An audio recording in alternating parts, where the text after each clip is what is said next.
ये कहानी है जानवरों के एक ऐसे ग्रुप के बारे में जो सब अलग स्पीशीज के थे, जिसमें था मैनी जिसकी फैमिली को हंटर्स ने मार दिया था, एक स्लोथ जिसका नाम सिड था जिसे उसकी फैमिली छोड़कर चली गई थी, और डिएगो नाम का एक टाइगर जिसने अपनी फैमिली को छोड़ दिया था क्योंकि उसकी सोच उनसे अलग थी। ये तीनों एक बार एक इंसानी बच्चे को बचाकर उसकी फैमिली के हवाले कर देते हैं और उसके बाद से ये तीनों हमेशा से साथ रहने लगते हैं। मैनी को लगता था कि वो अपनी स्पीशी का एक अकेला जानवर रह गया है, लेकिन फिर वो एली से मिला और उनकी शादी हो गई।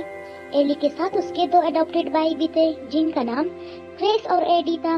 वो सब साथ मिलकर बहुत सारे एडवेंचर्स करते और जब उन्हें लगता कि दुनिया खतरे में है तो वो सब एक साथ लड़ते और एक दूसरे के और भी करीब आ जाते। एक बार वो लॉस्ट वर्ल्ड में चले गए जहाँ वो बक नाम के एक विज़र्ड से मिले। वो बहुत ही बहादुर और एडवेंचरस था। क्रिस और एडी तो हमेशा से उसकी तरह बनना चाहते थे और तब से लेकर अब तक वो सब एक फैमिली की तरह साथ रहते थे। क्रिस और एडी हमेशा कुछ न कुछ एडवेंचरस करते रहते हैं। एडी उनकी बड़ी बहन होने के नाते हमेशा से उन्हें ये सब करने से मना करती, लेकिन एक दिन क्रिस एडी से कहता है कि तुम्हें नहीं लगता कि एली हमें कुछ ज्यादा ही कंट्रोल करती है? क्यों ना हम यहाँ से चले जाएं और हम अपनी जिंदगी अपनी मर्जी से गुजारें। वो ये सोच कर ही खुश हो रहे थे कि क्या लाइफ होगी, ना कोई रोकने वाला होगा और हम अपनी मर्जी के मालिक होंगे। तभी उनके नीचे से बर्फ का टुकड़ा फिसल जाता है और वो दोनों गिरने लगते हैं। एली उन्हें ढूंढ रही थी। सिड और डिएगो भी वहीं पर आराम कर रहे होते हैं। वहीं वो देखते हैं कि बर्फ तेजी से गिरती हुई उनकी तरफ आ रही है। वो किसी तरह वहाँ से भागकर खुद को बचाते हैं। मैनी और डिएगो इसके लिए उन पर गुस्सा करते हैं, लेकिन एली आकर उन्हें बचाती है। डिएगो उनसे कहता है कि अगर एली ना होती तो वो कब का इनको निपटा चुका होता। इस पर क्रेस और एडी कहते हैं कि अगर एली ना होती तो वो दोनों अपनी मर्जी की जिंदगी गुजारते। जिस पर मैनी कहता है कि तुम लोग अकेले सरवाइव नहीं कर पाओगे, तुम्हें हमेशा किसी की जरूरत पड़ेगी। तुम लोग ना तो खुद से खाना ढूंढ सकते हो, ना ही किसी प्रेडिएटर से अपनी हिफाजत कर सकते हो। तुम्हें बस हर मुसीबत में मरने का नाटक आता है। वो दोनों कहते हैं कि बस अब बहुत हो गया और हम अपनी बेइज्जती बर्दाश्त नहीं करेंगे।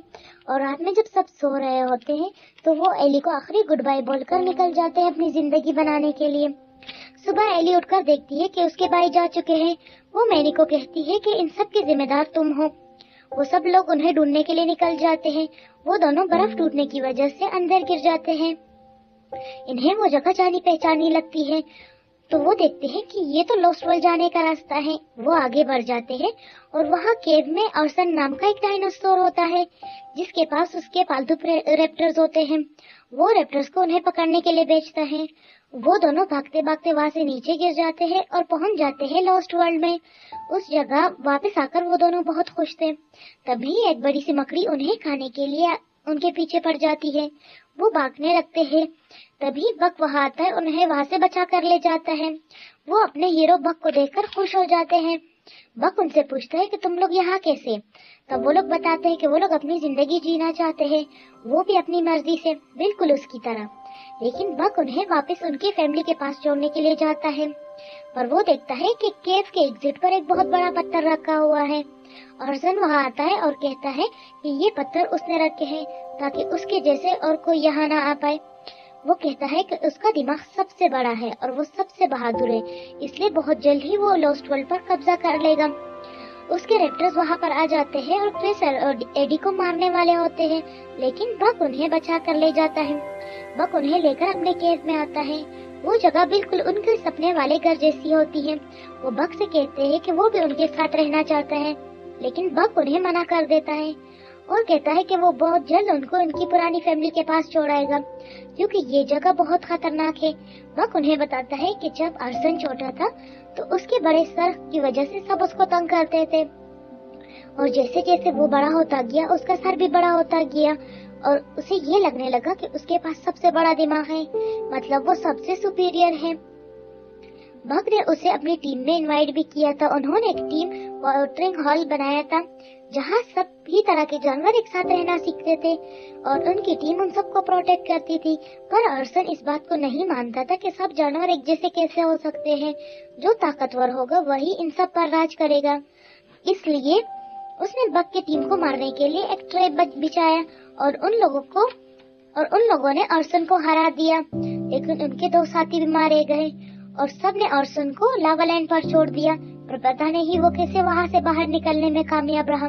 वो लोग अभी बात कर ही रहे थे कि बक देखता है कि ऑर्सन के रैप्टर उनका पीछा करते हुए वहाँ तक आ गए हैं। वो उसे मारने वाले थे कि पता नहीं कहाँ से एक गैस वहाँ भर जाती है और उन दोनों भाइयों के अलावा सब बेहोश हो जाते हैं।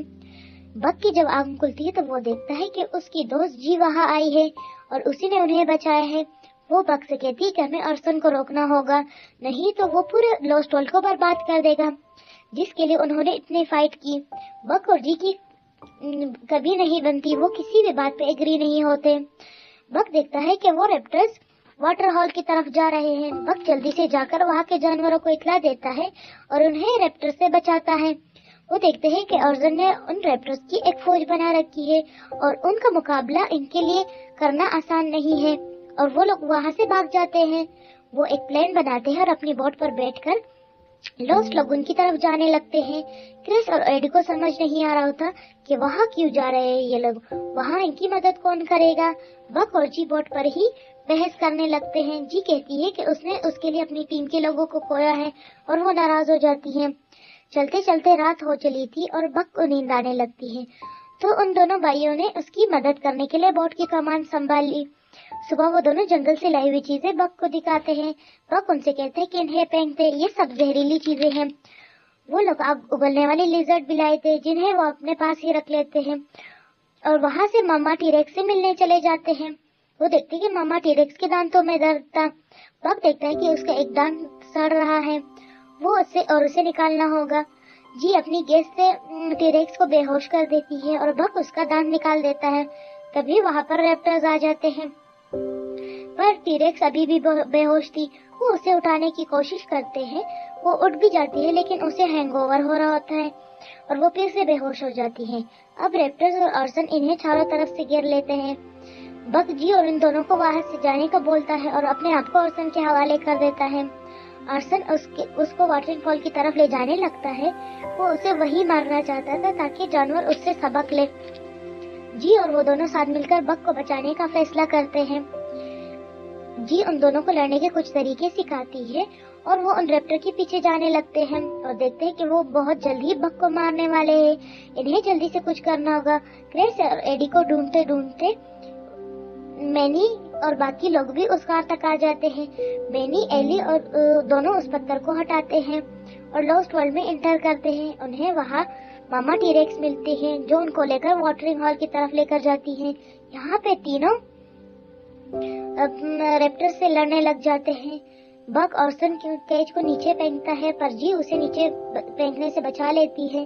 टीरेक्स भी वहाँ सबके साथ आ जाती है। इन्हें देखकर लोगों को यकीन नहीं होता कि क्रिस और एडी इस तरह लड़ सकते हैं और उन्होंने प्रूव कर दिया कि वो अकेले भी बहुत कुछ कर सकते हैं।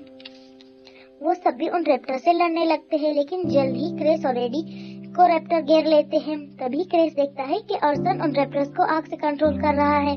वो दोनों भी अपनी आग उगलने वाली लिजर्ड को निकालते हैं और इनकी आग को देखकर वो सारे रैप्टर्स उनके कंट्रोल में आ जाते हैं। ऑर्सन टीरेक्स ऑर्सन को वहाँ से दूर फेंक देती है और सारे रैप्टर्स ऑर्सन को मारने के लिए उसके पीछे चले जाते हैं। क्रिस और एली के गले लग जाते हैं, उसे इस तरह से भाग जाने के लिए सॉरी बोलते हैं। एली इन्हें वहाँ बक के साथ अकेले रहने को मान जाती है और खुद वापस अपनी फैमिली के साथ चली जाती है।